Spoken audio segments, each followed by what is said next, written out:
Hi friends, welcome back to our channel. ఈరోజు మనం Krishna Mukunda hands cutting చూద్దాము. కటింగ్ స్టిచ్చింగ్, అది మెయిన్ క్లాత్, లైనింగ్ అన్ని పక్కన పెట్టేసుకున్నా. ఇప్పుడు ముందు పేపర్ తీసుకోండి. పేపర్ని నీట్గా మర్చుకొని హ్యాండ్ పొడవు చూసుకోండి. ఆది బ్లౌజ్ హ్యాండ్ పొడవు చూసుకోండి. హ్యాండ్ పొడవు చూసుకొని మార్క్ చేసుకోండి. ఇప్పుడు హ్యాండ్ చంక లూజ్ చూసుకోండి. లూజ్ చూసుకొని దానికి మార్క్ చేసుకోండి. కింద హ్యాండ్ లూజ్ చూసుకోండి, దానికి కూడా ఒక మార్క్ పెట్టుకొని ఇవన్నీ కలుపుకుంటా డ్రా చేసుకోండి. హ్యాండ్ పొడవుకి కింద 3 ఇంచెస్ చంక డౌన్ తీసుకొని మార్క్ చేసుకోండి. పైన కూడా మార్క్ తీసుకోండి. 2 ఇంచెస్ ఏమో ఖర్చులకి, 1.5 ఏమో పైన ఖర్చులకి రౌండ్ తీసుకోవడానికి మార్క్ వేసుకొని 1.5 కానుంచి 2 ఇంచెస్కి రౌండ్ తీసుకోండి.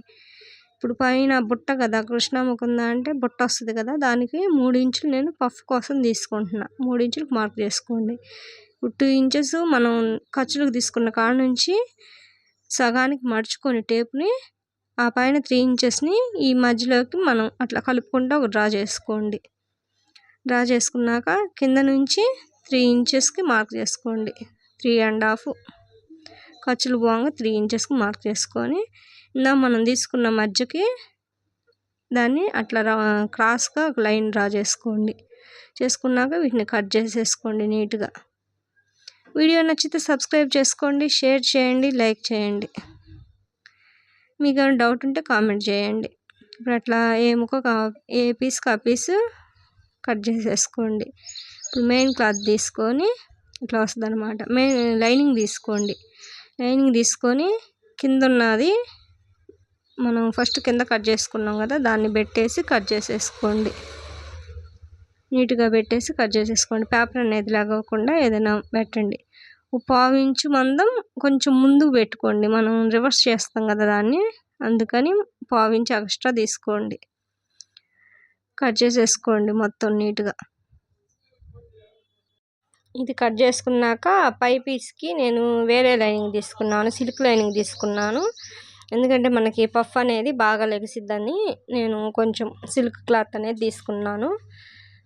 ఇప్పుడు ఇది కింద పార్ట్ అయిపోయింది. ఇప్పుడు పైన బుట్ట కోసమని నేను ఈ సిల్క్ క్లాత్ అనేది తీసుకున్నాను అనమాట. ఈ సిల్క్ క్లాత్ 4 మడతలు వేసుకోండి.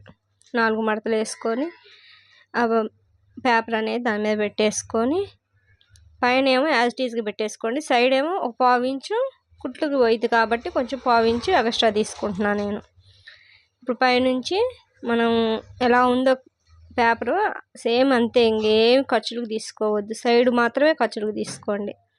అట్లా కట్ చేసేసుకోండి. సిల్క్ది అయ్యేసరికి మనకి జరుగుతూ ఉంటుంది క్లాత్ అనేది. మీరు పిన్నులు కానీ ఏమన్నా యాడ్ పెట్టేసుకొని కట్ చేసుకోండి, మీకు నీట్గా వస్తుంది. ఇట్లా కట్ చేసేసుకోండి. ఇప్పుడు దీన్ని స్టిచ్చింగ్ చేద్దాము. ఇట్లా వస్తుంది అనమాట. కిందేమో అది వస్తుంది. అట్లా యాడ్ చేసేసుకోవడమే. మెయిన్ క్లాత్, లైనింగు అన్నీ నేను కట్ చేసి పెట్టేసుకున్నాను. ఇప్పుడు మెయిన్ క్లాత్ తీసుకొని మనం ఇది అనేది రివర్స్ పెట్టేసుకొని దానిపైన నీట్గా సర్దుకొని అట్లా కుట్టేసుకోండి. ముందు పైన వి షేప్లో ఉంది కదా, అక్కడ కుట్టేసుకోండి. అక్కడ మీరు పైపింగ్ అయినా వేసుకోవచ్చు. నేను లేస్ జాయింట్ చేస్తున్నా కాబట్టి క్లాత్ని రివర్స్ తిప్పుతున్నాను అనమాట. ముందు అట్లా స్టిచ్ చేసుకోండి. కింద కూడా నేను లేస్ వేసుకుంటాను, అందుకని కింద కూడా కుట్టేసుకోండి. కింద కూడా కుట్టేసుకొని మొత్తం కట్ చేసేసుకోండి. ఎక్స్ట్రా ఉన్నది మొత్తం కట్ చేసేసుకొని టక్స్ పెట్టుకోండి.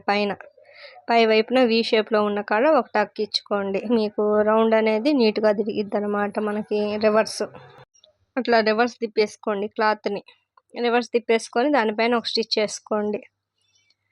ఇప్పుడు పైనుంచి ఒక స్టిచ్ చేసుకుంటారండి. మొత్తం స్టిచ్ చేసుకొని ఎక్స్ట్రా ఉన్నది మొత్తం కట్ చేసేసుకోండి నీట్గా. క్లాత్ అనేది సిల్క్ది అయ్యేసరికి మనకి కొంచెం ఉగ్గులాగా వస్తుంది. మీరు జాగ్రత్తగా సర్దుకొని పిన్నులు పెట్టుకోండి. కొత్త వాళ్ళు అయితే, నాకంటే అలవాటైంది కాబట్టి నేను అట్లా ఏం పెట్టుకోకుండా స్టిచ్ చేసుకుంటున్నాను. వీడియోని మాత్రం ఎక్కడా స్కిప్ చేయకుండా చూడండి. మీరు స్కిప్ చేస్తే కొన్ని అర్థం కావన్నమాట మెయిన్ పాయింట్లు. ఇట్లా కట్ చేసేసుకోండి. ఎక్స్ట్రా ఉన్నది మొత్తం కట్ చేసేసుకోండి కుట్టేసుకొని. వేరేది కూడా అంతే కుట్టుకోండి. వేరే పీస్ కూడా ఇంకొక హ్యాండ్ కట్ చేసుకున్నాక ఇప్పుడు పైన పఫ్కి తీసుకున్నాం కదండి వేరే క్లాత్. ఇప్పుడు దీనికి ఈ క్లాత్ వచ్చింది కాబట్టి నేను పైన పఫ్కి శారీలోని క్లాత్ తీసుకుంటున్నా పైన బుట్ట కోసం. అట్లా నేను సిల్క్ తీసుకున్నాను. దాన్ని ఇట్లా రివర్స్ పెట్టుకొని మీరు సర్దుకుంటే బాగా నీట్గా ఉగ్గు రాకుండా కుట్టేసుకోండి. వీడియో మాత్రం నచ్చితే సబ్స్క్రైబ్ చేసుకోండి, కొత్తవారు మాత్రం. మరిన్ని వీడియోల కోసం మా ఛానల్ని సబ్స్క్రైబ్ చేసుకోండి. అట్లా కుట్టేసుకొని ఇది కూడా ఎక్స్ట్రా ఉన్నది మొత్తం కట్ చేసేసుకోండి. ఎక్స్ట్రా ఉన్నది మొత్తం నీట్గా కట్ చేసేసుకోండి. ఇది వేరే కలర్ అయినట్టయితే ఇంకా బాగా లుక్ వచ్చేది. ఇది బ్లూ కలర్ అయ్యేసరికి మీకు అంతగా అర్థం కావట్లేదు అనమాట. వేరే కలర్ శారీ అయ్యి ఆపోజిట్ వస్తే బ్లౌజ్ పీస్ బాగుంటుంది. ఇప్పుడు దాన్ని యాడ్ చేసేసేయండి. కింద వీ షేప్ కాడ నుంచి మనకి క్లాత్ అనేది కింద నుంచి పెట్టేసి లోపల మిగిలింది అట్లా జాయింట్ చేసేసుకొని దాని మీద లేస్ యాడ్ చేసుకుందాము. అప్పుడు నీట్గా ఉంటుంది మనకి. లేస్ కానీ పైపింగ్ కానీ మన ఇష్టం అనమాట. నేను మాత్రం రెడ్ కలర్ వచ్చింది కదా ఫ్లవర్స్ అనేవి బెలూన్స్, అందుకని రెడ్ కలర్ తీసుకున్నా. రెడ్ అను గోల్డ్, మీరు నచ్చింది వేసుకోండి. అట్లా పెట్టేసుకొని మొత్తం పైన కింద కూడా లేస్ వేసుకుంటున్నాం. రివర్స్ తిప్పాం కదా కింద కూడా, అక్కడ కూడా లేస్ వేసుకోండి. నీట్గా లేస్ వేసుకోండి.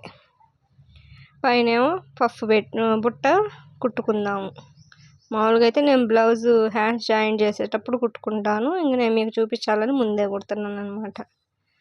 ఇట్లా కుట్టేసుకోండి, మీకు బాగా నీట్గా వస్తుంది. ఆపోజిట్ అయినట్టయితే ఇంకా లుక్ వచ్చేది, మీకు బాగా అర్థమయ్యేది. అట్లా వస్తుంది బుట్ట అనేది. ఇప్పుడు బ్లౌజ్కి హ్యాండ్స్ జాయింట్ చేశాక ఇట్లా వస్తుంది అనమాట. బ్లౌజ్ మొత్తం అది, ఈ హ్యాండ్ ఇలా వస్తుంది అనమాట. Okay friends, bye. వీడియో నచ్చితే మాత్రం సబ్స్క్రైబ్ చేసుకోండి.